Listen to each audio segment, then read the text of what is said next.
Ê, nhâm nhâm nhâm. Nhâm nhâm. Ê, can nó nâng, can nó nâng, can nó nâng.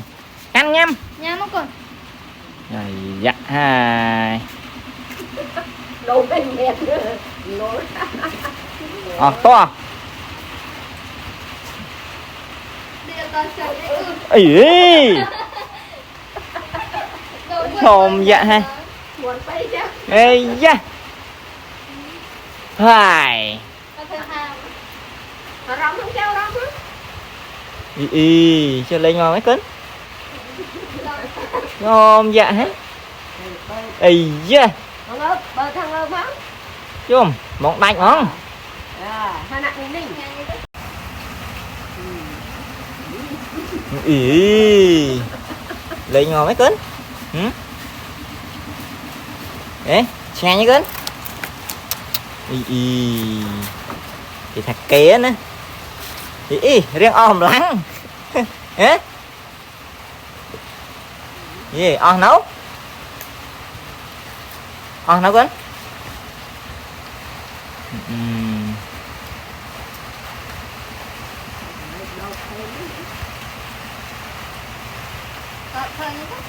Đã cho á, không cho á.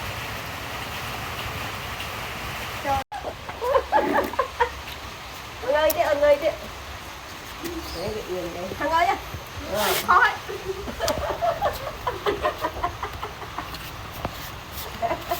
Cái lên ngon mấy cấn. Nhắm chứ. Nhầm nhầm. Ý.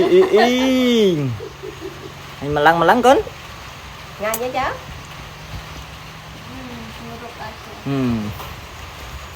Rồi.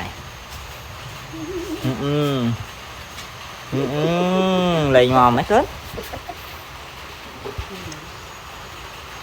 Nó ơi, tật nó.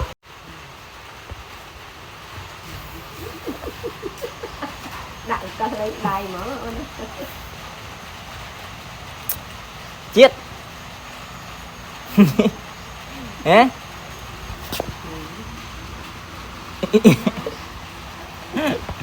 Yên thực ơi thở rồi. Ôi mặt ơi nha.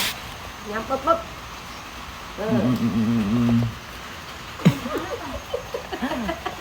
Thôi đi sợ. Ê. Bài rồi nha.